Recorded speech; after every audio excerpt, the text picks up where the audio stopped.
1월 25일 월요일입니다. 신명기 4장 규례와 법도를 듣고 준행하라 라는 주제로 말씀을 나누겠습니다. 먼저 기도로 시작하신 후 성경을 1에서 3 읽기 바랍니다. 꾸준한 영성 훈련은 당신의 인생을 변화시킵니다. 말씀 다 묵상하셨습니까? 첫 번째, 규례와 법도를 듣고 준행하라. 1절입니다. 이스라엘아, 이제 내가 너희에게 가르치는 규례와 법도를 듣고 준행하라.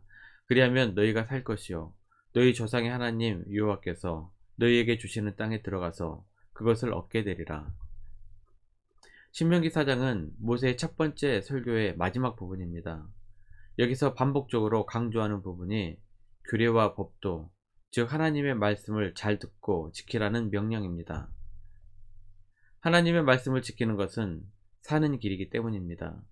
4장 전체를 통해 말씀을 듣고 지키는 것, 즉 순종할 것을 여러 차례 반복할 뿐만 아니라 성경 곳곳에서 동일한 말씀을 반복합니다. 순종이 그만큼 중요한 것이기 때문입니다. 레위기 18장 5절입니다. 너희는 내 규례와 법도를 지키라. 사람이 이를 행하면 그로 말미암아 살리라. 나는 여호와이니라. 또한 말씀을 듣고 지킬 때 하나님께서 땅을 얻는 복도 주시겠다고 약속하십니다. 하나님의 복을 받을 수 있는 가장 중요한 조건은 순종입니다. 40절입니다. 오늘 내가 내게 명령하는 여호와의 규례와 명령을 지키라. 너와 내 후손이 복을 받아 내 하나님 여호와께서 내게 주시는 땅에서 한없이 오래 살리라. 이 세상을 살아가는 동안에 우리에게 주시는 복은 성도들의 순종과 불순종의 여부에 따라 달라질 수 있습니다. 역대상 22장 13절입니다.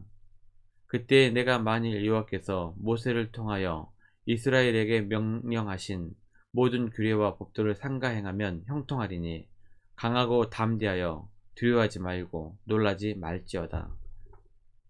순종하는 자에게 형통의 복을 주시겠다고 약속하십니다. 순종은 생존의 길일 뿐만 아니라 형통하는 길이기도 합니다. 반대로 규례와 법도를 듣지도 않고 지키지도 않을 때에는 하나님께서 자신의 백성들이라도 가만히 내버려 두지 않으시겠다고 말씀하십니다. 레위기 26장 15절에서 16절입니다.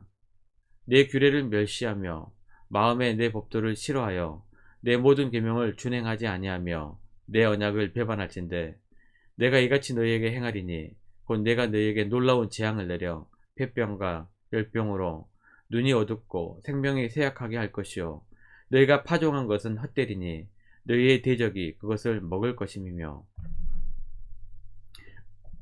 그러므로 우리는 하나님의 말씀에 불순종하는 것을 가볍게 여겨서는 안 됩니다. 불순종은 자신도 망가뜨리고 저주를 받는 일이지만 그 가족과 공동체에도 피해가 되는 일입니다. 하나님께서는 순종의 미덕을 제사보다 중요하게 생각하셨습니다. 행함 없는 믿음이 죽은 믿음인 것처럼 순종 없는 제사는 하나님께서 원치 않으십니다. 사무엘상 15장 22절입니다. 사무엘이 이르되 여호와께서 번제와 다른 제사를 그의 목소리를 청종하는 것을 좋아하신같이 좋아하시겠나이까. 순종이 제사보다 낫고 듣는 것이 순양의 기름보다 나으니. 하나님께 나아가는 자는 반드시 순종하는 마음을 가지고 나아가야 합니다. 그래야 하나님께서는 그 예배를 받으십니다. 심지어 순종은 구원의 문제와도 연관성을 갖습니다. 구원은 믿음으로 주어집니다. 하지만 믿음에는 순종이라는 덕목이 포함이 되어 있습니다. 요한복음 3장 36절입니다. 아들을 믿는 자에게는 영생이 있고 아들에게 순종하지 아니하는 자는 영생을 보지 못하고 도리어 하나님의 진노가 그 위에 머물러 있느니라. 또한 순종은 내 자신과의 영적 싸움입니다. 그동안 나를 지배해왔던 생각을 내려놓고 하나님의 뜻대로 산다는 것은 쉬운 일이 아닙니다. 예레미야 7장 24절입니다. 그들이 순종하지 아니하며 귀를 기울이지도 아니하고 자신들의 악한 마음에 깨와 완악한 대로 행하여 그 등을 내게로 돌리고 그 얼굴을 향하지 아니하였으며. 순종이란 나를 지배해왔던 내 생각과 고집을 버릴 때 가능합니다. 자신의 생각을 내려놓고 오직 하나님의 말씀에 귀 기울이며 순종하는 성도님들이 되시길 기도합니다. 순종하는 자에게 생명과 땅과 형통의 복을 주시겠다고 약속하셨습니다. 하나님께 순종함으로 모든 일에 형통함의 복을 누리시길 축복합니다. 두 번째, 우상을 만들어 섬기지 말라. 23절입니다. 너는 스스로 삼가 너희 하나님 여호와께서 너희와 세우신 언약을 잊지 말고 내 하나님 여호와께서 금하신 어떤 형상의 우상도 조각하지 말라.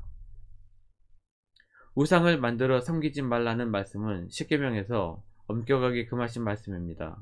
그럼에도 불구하고 이스라엘은 광야 40년 동안 우상 숭배로 많은 사람들이 심판을 받고 죽임을 당했습니다. 광야에서도 우상 숭배에 빠졌다면 우상이 가득한 가나안 땅에 들어가면 우상 숭배에 더 쉽게 빠지게 될 것입니다.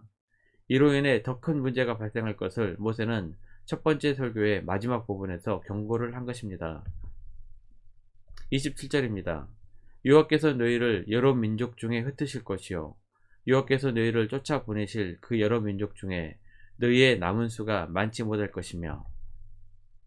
우상 숭배로 인해 이스라엘은 후일 아수르와 바벨론에 의해 나라를 빼앗기게 됩니다. 이스라엘 백성들은 포로로 잡혀가 27절의 경고의 말씀처럼 뿔뿔이 흩어지게 됩니다. 물론 하나님께서는 은혜를 베풀어 회개하는 자들의 기도를 들으시겠다고 약속하십니다. 29절입니다. 그러나 내가 거기서 내 하나님 여호와를 찾게 되리니 만일 마음을 다하고 뜻을 다하여 그를 찾으면 만나리라. 바벨론 포로기를 경험하면서 이스라엘 백성들은 하나님 앞에 회개하고 하나님을 찾았습니다. 은혜가 풍성하신 하나님께서는 용서하시고 이스라엘 백성들이 다시 귀환할 수 있는 길을 열어주십니다. 30절입니다. 이 모든 일이 내게 임하여 환난을 당하다가 끝날에 내가 내 하나님 여호와께로 돌아와서 그의 말씀을 청종하리니. 이 말씀은 미래에 발생할 700년 뒤의 사건을 예언적으로 경고하신 말씀입니다. 참으로 놀랍고 신비합니다.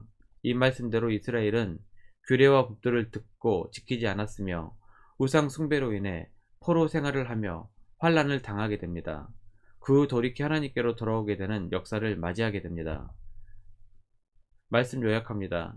순종하는 자에게 생명과 땅과 형통의 복을 주시겠다고 약속하셨습니다. 하나님께 순종함으로 모든 일에 형통함의 복을 누리시길 축복합니다.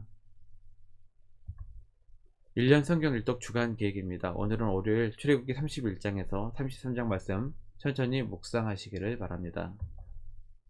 1월 중보 기도 제목입니다. 5가지 기도 제목을 놓고 하나님과 충분한 기도의 시간을 가지시기 바랍니다. 가정에서 기도하시기 힘드신 분들은 주중 기도의 시간을 이용하시면 됩니다. 새벽 6시부터 밤 10시까지입니다. 하루 30분씩 최선을 다하시기 바랍니다. 그러면 여러분의 삶이 변화될 것입니다. 영상을 다 보신 분들은 확인 문자를 보내시거나 유튜브에 댓글로 달아주시면 정기적인 영성 훈련에 도움이 될 것입니다. 오늘 하루도 승리하시기를 기도합니다.